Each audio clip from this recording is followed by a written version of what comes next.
Wave FM 96.6 presents radio कहानी।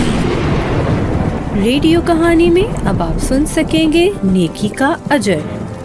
तहरीर और आवाज है फरूख शेख की। मैं अपने घर से बाहर निकला। बहुत सख्त भूख लगी हुई थी, इसलिए मेरी चलने की रफ्तार बहुत तेज़ थी। अचानक मेरी नज़र सामने से आते हुए मेरे एक दोस्त जमाल पर पड़ी। वो मेरी तरफ ही आ रहा था। हम दोनों एक दूसरे के करीब आकर रुक गए। अरे जमाल, तुम खैरियत तो है? काफ़ी परेशान दिखाई दे रहे हो। हाँ यार, कुछ परेशानी तो है। क्या बात है? यार, तुम मेरे अच्छे और मुखलिस दोस्त हो। मैं जानता हूँ कि तुम्हारी माली हैसियत अच्छी नहीं है, लेकिन बहरहाल तुम मुझे अच्छा मशवरा जरूर दे सकते हो। बात दरअसल ये है कि मेरी बेटी जकिया की अगले माह शादी तय है। मैं जिस फैक्ट्री में काम करता था वहाँ मेरे 2 लाख रुपए मालिकान की तरफ निकलते हैं, लेकिन अब कल ही उन्होंने मुझे नौकरी से निकाल दिया है और मेरी रकम के बारे में उन्होंने साफ इनकार कर दिया है। उनका कहना है कि मेरी कोई रकम उनकी तरफ नहीं निकलती। अब तुम ही बताओ कि मैं क्या करूं। फिक्र न करो जमाल, बस अभी ये मामला मुझ पर छोड़ दो। तुम्हें 10 दिन के अंदर अंदर तुम्हारी रकम मिल जाएगी।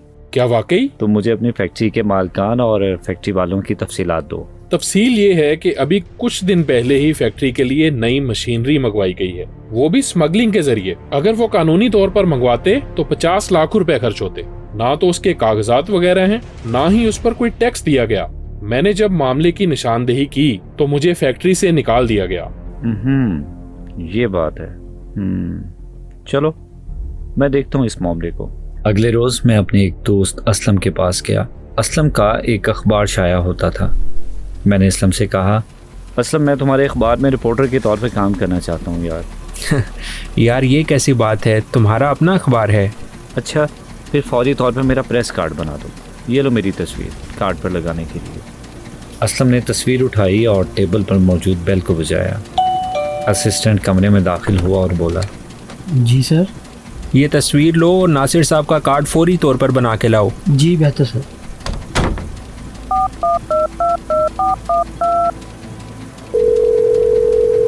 हेलो। जी हेलो, शरीफ बोल रहा हूँ। मुझे आप जैसे शरीफों की ही तलाश है। कौन हो तुम? मैं अखबार के दफ्तर से बात कर रहा हूँ, तुमसे मिलना चाहता हूँ। क्यों? उस मशीनरी के सिलसिले में बात करनी है जो तुमने गैर कानूनी तौर पर मंगवाई है। ये तुम क्या कह रहे हो? मुलाकात करोगे या तुम्हारे खिलाफ अखबार में खबर लगा दूँ? तुम फैक्ट्री आ जाओ, मैं तुम्हारा इंतज़ार कर रहा हूँ। ठीक है, मैं आ रहा हूँ।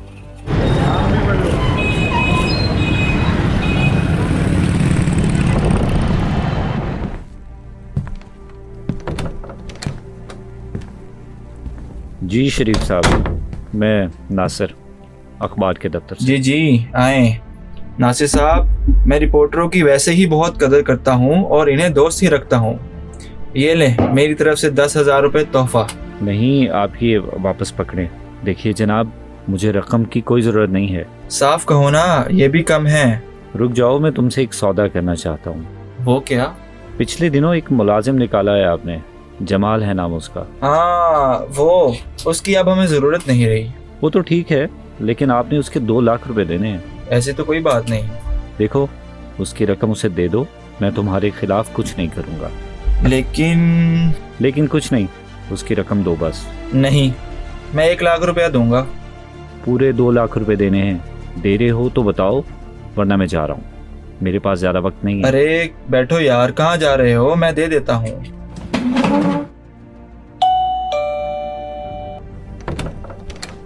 इन्हें 2 लाख रुपए दे दो। शुक्रिया नासिर, तुमने मेरा बहुत बड़ा मसला हल कर दिया। शुक्रिया की कोई ज़रूरत नहीं है यार, बस अब तुम घर जाओ और अपनी बेटी की शादी की तैयारियां करो।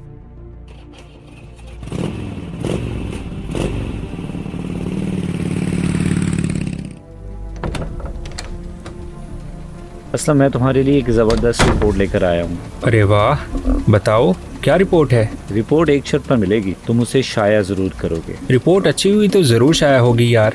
अक्सर ऐसा होता है कि रिपोर्ट अच्छी होती है, लेकिन अखबार के मालिकान उसे शाया नहीं करते। मैं कुछ समझा नहीं। देखो भाई, अक्सर ऐसा होता है कि अखबार का मालिक मुजरिमों से कोई जोड़ तोड़ कर लेता है, उनसे रिश्वत देता है और उसे शाया नहीं करता।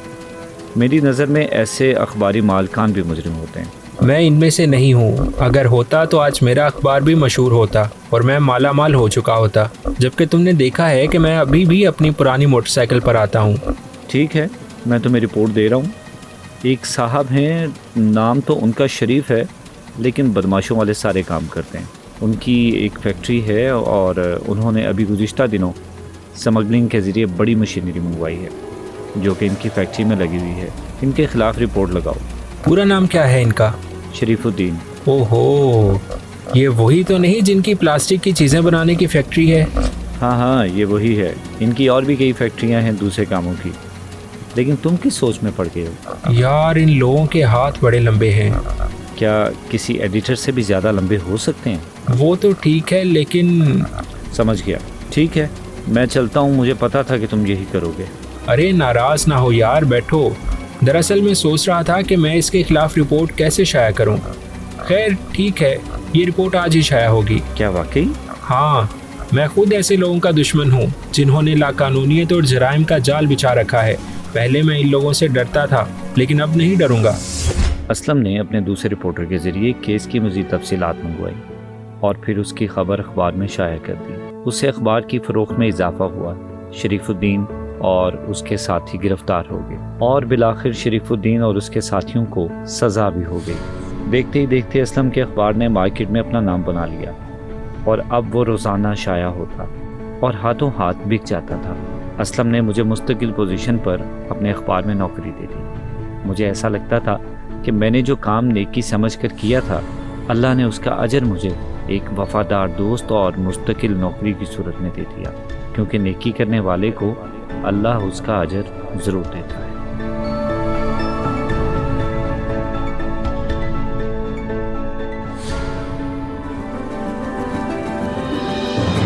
आप सुन रहे थे रेडियो कहानी में आज की कहानी नेकी का अजर।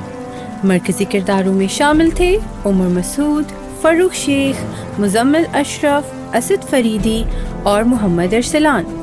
और इस कहानी को प्रोड्यूस किया था फरूख शेख, असद फरीदी, सलमान मुनीर और टीम ने।